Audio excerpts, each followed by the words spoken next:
Hello everyone, welcome back to my channel. Today we are going to be talking about a super important, super crucial piece of learning about our psychic development, and that is boundary setting. Now when we do any type of intuitive work, we definitely want to be protecting ourselves. And I have talked about this in a previous video, just like the very basic steps of psychic protection. And so now I'm going to go a little bit more in detail specifically on how to actually set your boundaries. And so this is really all about determining what is allowed in your energy. Now, before we jump into it, if you are new here, welcome. My name is Lauren, and I am here on my channel teaching you guys about how to strengthen your psychic abilities, but also giving you the proper steps and just giving you the background knowledge so that you can protect yourself and feel safe while doing so. And before I get started, I also wanted to mention that memberships are back, you guys. So I am now on Patreon. We've moved our memberships over there. So if you want to sign up, you're going to get early access to videos. You're going to get private live nights. I also have like pick my brain monthly questions. So if you have coaching questions about the psychic development that you just can't find on my channel, you can ask me over there. So there's a ton of extra perks. Go ahead and sign up in the description down below if you're interested. So what are energetic boundaries? Basically, boundaries are, again, what we let into our energy or our field. And I'm probably going to use the word field a lot in this video just because it's easier to describe. So we want to just like visualize that we have a bubble of energy around us at all times. And so some people call this your aura. This could be symbolic or literal. Some people really believe that we all have auras. But basically, this is sort of like a visual representation of where our energy extends out to. So you can have a really big bubble, you can have a really tight bubble, and it can change depending on what situations you're in, what people you're around, how comfortable you are.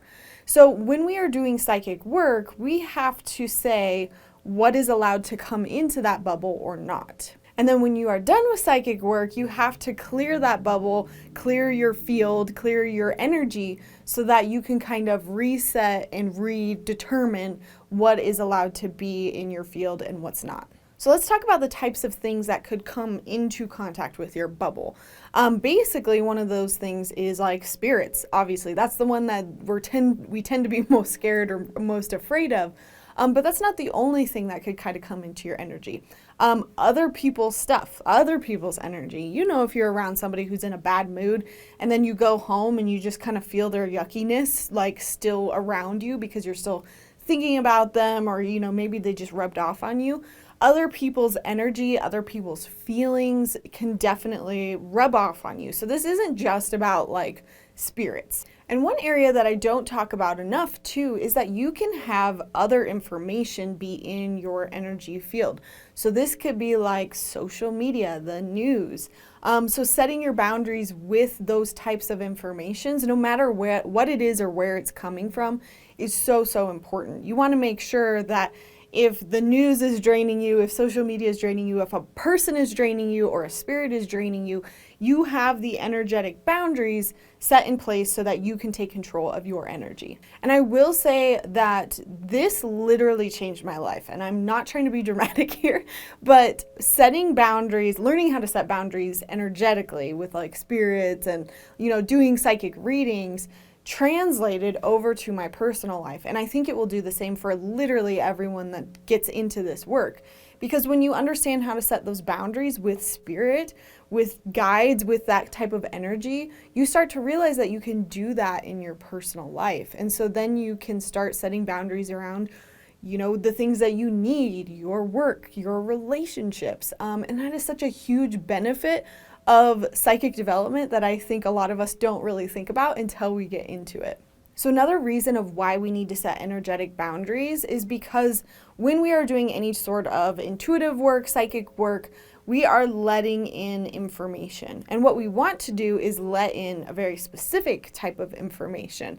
And when I say specific, this is just making sure that we are not letting everything in. You know, if you're reading in an apartment, you're not letting in your neighbor's stuff. You're not letting in a spirit that's just walking by. You're not letting in information for yourself. Like, all of that is good, but if you let in everything at once, it can become extremely overwhelming, and then you have to work to shut down your psychic ability because you can't have that control over what's coming in. So really setting boundaries is about putting a filter on the information that's coming through. You're saying, I only want to talk to spirit guides. I only want to talk to this person who is deceased. I only want information for me. So really setting boundaries is just filtering, again, what can come into your energy, what information, psychic information can flow to you, basically what you're allowed to take in. I think sometimes people jump into psychic work and they don't really have any bad experiences happen. And so they're just like, heck yeah, let's let all the information through. And then they can kind of get overwhelmed. So even if you haven't had anything bad happen yet and you feel like you're pretty well under control, this is still essential. You still have to set those boundaries. And another reason for that is to get more accurate psychic information. So if you are letting in anything and everything and you are not specifying who you are talking to, that information could not be correct. For example, and this is one that I use all the time, if you are reading for somebody else and they want to know information about their life, you want to be asking somebody for their highest and best good. But if you didn't set that intention and you started to read that person, who the heck are you talking to? Like, who is this information coming from? It could be like somebody that's not even related to them that doesn't know anything about the situation. Maybe it's your own thoughts. Like, it's very, very important to understand who you're talking to, or just like where you're getting your information from so that we can make sure that it's more accurate. And so the more accurate we can get with setting those boundaries and saying like, this is who is allowed to talk to us, the more accurate that psychic information is going to be. All right, when should you be setting your boundaries? Honestly, I feel like you can do this all the time throughout the day, but if we are specifically talking about psychic development work, we want to do it before we turn on our psychic ability and after we turn our psychic ability off. Again, I talk about this and kind of go through the actual steps in the basic psychic protection video that I will link up above. So let me give a fun little analogy here for why we want to do it before we turn on our abilities. So let's pretend you're having a party. Basically, all you're doing here is you're deciding before the party starts, who's allowed to show up. And then after the party is over, who is allowed to stay. So if you have bad boundaries, you might not know who you're inviting to the party, and you just turn on your ability, you open the door, and then you get to see who's out on the other side, who's that mixed bag of people that's coming into your house. And you might not like some of those people that are walking in. So if instead you send out invitations, you kind of said, hey, only spirits of my highest and best good, or only the spirit associated with this person in front of me that I'm reading is allowed to come in. Okay, then we've set very clear expectations of who's allowed at this party. And then we can turn on our psychic abilities, open that door, and let that energy in. And the same goes for when the party is over or when your psychic work is done. Do you want people lingering at your home after the party is over? Probably not. Most of us want to kick people out and make them go home. And if somebody is allowed to stay, who is allowed to stay? And so usually during readings, I'll say something to the effect of like, you got to leave my house, you got to leave their house. But if you're invited back, you're allowed to be invited back. Or, if somebody is really trying to communicate with their deceased relative and they want them to continue to hang around, I can say, okay, everybody's got to leave, but so-and-so's mom is allowed to stay. As a general rule, if you are just starting out with your psychic development, I would say to clear the space when you are completely done, because I don't think it's helpful to necessarily have spirits talking to you 24/7 when you are trying to hone your abilities and learn how to shut it on and off. Now let's get into some of the ways that you can actually set your boundaries. So the first one that I'm going to recommend is belief and intention. And I think that this one is crucial to no matter what other ideas that I give you here today. Because if you don't believe that your boundaries work, that you can get rid of those people at the party, guess what? They're going to stay. You have to be firm with your boundaries. You have to believe that they're going to work. And I often find that when like spirits hang around somebody's house or like they show up uninvited, it's because their boundaries are a little loose. And because maybe if there's like a little bit of them that doesn't actually believe that they can set those boundaries, spirits kind of take that as a loophole. And they're like, all right, I'm going to show up and I'm going to come in the back door. Now, I simply do this with intention setting, and I just say affirmations out loud. Obviously, one of the big ones that I use, and you guys hear me talk about it a lot, is only beings for my highest and best good can be here talking with me. I also say something to the equivalent of only beings that can stand in bright white light can speak to me. But if I'm going a more specific route and pretend I'm like talking to an animal in particular, I'm going to say, hey, I only want to speak to Susie's pet cat, Frankie. And so then I'm being very specific about who I'm talking to. Now, when I'm done with the intuitive work and I want to kind of kick people out of the party, what I can just say is, only my energy is in this room anymore. Everyone has to leave. Like, there's not like a secret magical, like perfect phrase. You just have to be very clear about what's allowed. Only my energy is in here. Hey, everybody out. No one's allowed here anymore. Sometimes I'll say my energy is with me. Your energy is with you, especially if I'm like doing an in-person reading. So I'm just kind of like pushing that like separation between me and that other person. But the big thing here is just to understand that saying it out loud or saying it in your head can be perfectly effective. It's what I do to this day. And when I'm going through my basic protection before and after I do readings, I'm in the habit of doing it so much that it's just quick. And sometimes it's just a thought. And I'm just like, all right, room is cleared. Now, the next couple of ways that you can set this boundary is through visualization. This is very helpful if you feel like that, like phrasing or saying something out louder in your head is just not working. Having a visual of setting your boundaries can be super helpful. So let's go back to the bubble technique.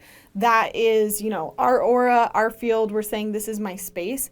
So before you do a reading, you can imagine this bubble kind of being like permeable. I kind of imagine it as if it almost has like little holes in it. And I'm saying, all right, information can come through these little holes, and it's only this type of information that can come through. Some people might widen their aura a little bit to encompass like the person that they are reading. And then when they're done, what they might do is they might like make their bubble, just kind of visualize, feel it becoming firmer. And I sort of imagine it as like things like bouncing off of it. Like, oh, it's so firm that things are bouncing off of it. Things can't get in anymore. This next visualization that you can use was taught to me by my mentor, Karen Fox. And she basically had us imagine a radio. And think about like those old time radios where you have to tune it to the correct frequency so that you can find the station that you want. So it's almost like we're visualizing in our head a radio, and maybe one station we are talking to our higher self. Another station we are talking to a very specific guide. And so visualizing turning that, what are they called? Knobs, turning the knob to that station. And then you're saying, hey, this is who I'm talking to. And then maybe when you're done, you're turning the radio off, or you're maybe just setting it back to like yourself or whoever you want to talk to. So radio visualizations can be helpful. Even like I've known some psychics that will literally go through the motions and they'll do it in front of them. Like I had one reading where the woman to like start, she like wiped down her body to like set her boundaries. And then when she was done, she also wiped down her body. It's so much more important that you are protected than, what you look like. So there are people that do this all sorts of ways. I will say that I have a family member, and she shared this with me, and I thought it was so cool, who basically draws like a sacred symbol in her mind. And apparently within this symbol, she imagines kind of going into certain sections of this symbol. And I think like one part of this symbol is like her certain guides, another part of this symbol is another guide. So that's how she accesses and sets those boundaries of who she's talking to. Another thing that I like to do visualization wise is I like to lead my clients through kind of a meditation where we visualize whatever room we are in is filling up with white or golden light. And then I invite in only beings that can stand into that light. And then when I'm done, what I imagine is like almost like a vacuum or like a big wall, kind of like Star Wars style, that like pushes all the beings out. You can also like imagine like a funnel or a vacuum sucking all the energies out. So that the room is again only filled with bright white light. So with visualizations, it's really just like what you feel like works and what you really resonate with. It can be anything. But don't also like feel like you have to beat yourself up if it's really simple. Again, it is all about belief. You have to believe that it will work. If you don't believe it's going to work, then you're going to invite people into those parties. And I will say that if you think you have bad boundaries with psychic like spirits and like reading other people, I would also examine your personal life. Do you have a hard time like legitimately kicking people out at a party or setting those boundaries in your personal life? I do think that this will benefit both parts of your life. Now, there are also some tools that you can use to set your boundaries. Some people are a little bit more ritualistic or based on their beliefs. They like to come at things in a more practical way. So they will use things like sage or crystals, or they will kind of like wear symbols on themselves. So purchasing sage or smudge is definitely something I would recommend. You could do that before a reading or before you do any type of intuitive work. And you can do it before and then you can do it after. I would just recommend to buy it from indigenous people so that, you know, you can respect their culture and we can kind of give back to them and support those communities. If you are very smell oriented, I would also say go for using essential oils. If there is an essential oil that really makes you feel like you're connected with your boundaries more, go for it. I really like to use frankincense. And then there's another oil I absolutely love, and I used to like put it on all the time before and after a reading, and I just kind of mentally said, hey, this is my reset oil smell. And I'll link both down below. I just can't remember what the other one is called. But there is something about being able to have like a smell and have it consistently like come up with intuitive work that once you get in the habit of it, it's almost like every time you smell it, it's like, oh, okay. Boundaries clear, boundaries clear. Like memory and like smell and taste are very linked and they can be very strong together. So I would absolutely try that if you feel like you are struggling with setting those boundaries. Crystals you can put around your house. I really recommend black tourmaline or smoky quartz specifically for like warding off negative energies, but I'm sure there's tons of crystals out there for like maybe specifically connecting with like a specific guide. So you could pull that out before you do intuitive work. You can meditate with it. You could hold it kind of like psychometry style. Or you could just keep it around your house or pull it out and kind of surround yourself in your reading space when you're about to read. In a more general sense, like I have crystals kind of encircling my house to kind of protect me. And then when I first started my psychic development and I was really struggling with setting those boundaries, I had to put black tourmaline like above my bed and underneath my mattress so that I felt really protected. Now I feel like I can set those intentions and protect myself pretty easily without that. But just grab whatever it is that you feel like helps you. And again, just remember, it's all about belief.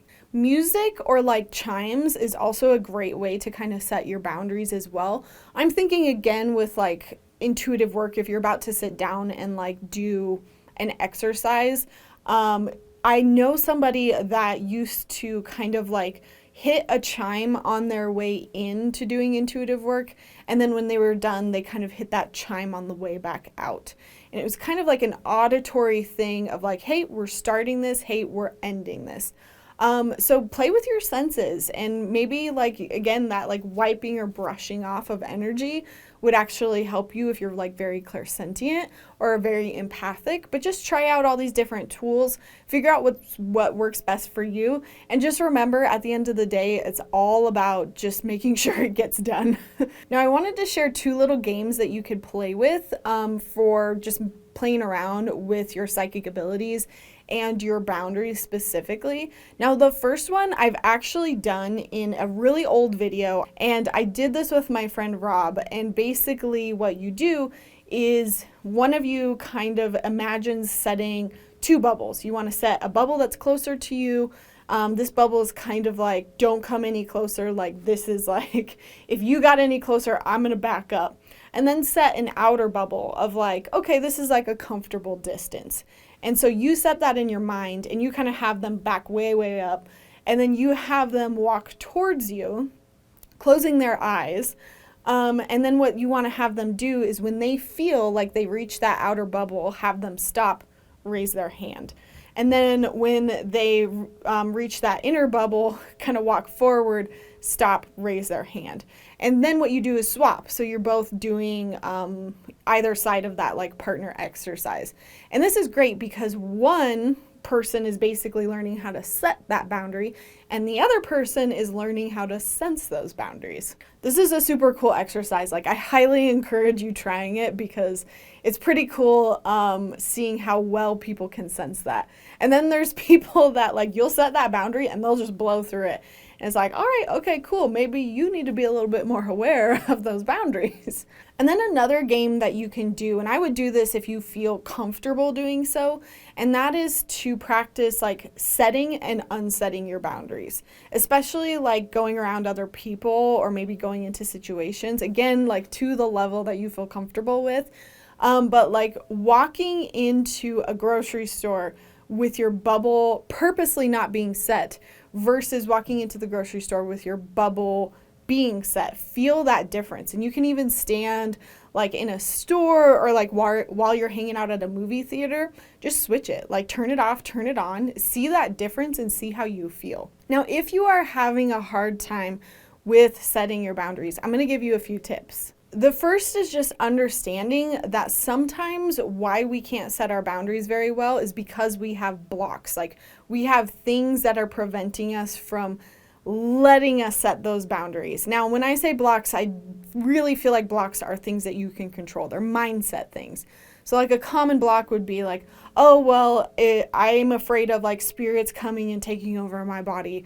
So I don't believe that I can set my boundaries. So what you're essentially saying, like, what's the intention there? The intention is I can't protect myself. So doing block removal or just identifying what those blocks are, you'll start to see like, oh, okay, I'm preventing myself from being protected right now because I'm telling myself that I can't be.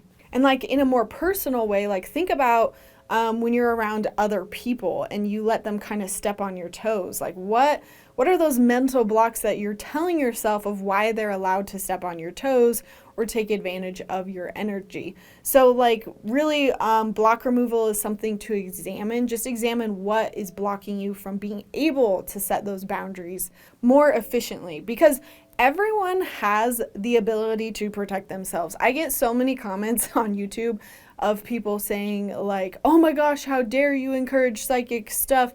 People will get taken over. They will get possessed. Demons will take over their home and their families. And like literally those comments crack me up because it's like there's this understanding that you can't protect your own energy, which is like the farthest thing from the truth. It is totally within your control. You just have to believe that it will work. If you are still struggling with setting boundaries, you have to shut off your psychic ability. If you can't control what's coming in, when it's coming in, or who's talking to you, you absolutely need to turn off your psychic abilities until you get that under control. This is why in my basic psychic skills course, I go over the essentials first. And in part 1, we talk about ethics, we talk about boundaries, we talk about turning on and off your ability. It's this essential stuff. This is the stuff that you cannot move forward doing any sort of the fun exercises unless this is set. Now, obviously, you're always going to struggle maybe with like a boundary here and there. It doesn't mean you have to be perfect. But if you are consistently struggling with this, then absolutely shut it off for a while. I do have a whole video on that. Another thing you can do if you are still struggling is to just set your boundaries more often during the day. Set it the first thing, like when you wake up, before you even get out of the bed. Like, where is that bubble? Who is allowed to be in that space? Set it maybe at meal times. And then again, set it before you go to sleep. And then throughout the day, just pay attention to like where you keep that bubble. Are you too tight or are you like way too open? I think there's problems with both. If you are too open, you are probably letting everybody else's stuff kind of get into your field. And if you are too tight, if you are just like terrified of other people or other energy or letting things in, you can close yourself off so much that you actually don't let in any psychic information. So you kind of have to learn to like trust a little bit and open up a little bit so that information can come through. Alrighty, you guys, that was the basics of boundary setting. I hope that this was helpful. Remember to do it. It is so, so important. And if you want to learn more, I do have a podcast and I do talk about some other things that don't quite fit into video format. And I specifically actually have talked about some of the psychic experiences that I've had and the struggles that I've had with setting those boundaries, like when I was first learning. So if you want some more examples, hop on over to my podcast. It is linked in my link tree down below. And maybe you'll find some more helpful information. Also, my psychic video course, my psychic skills course is obviously a resource.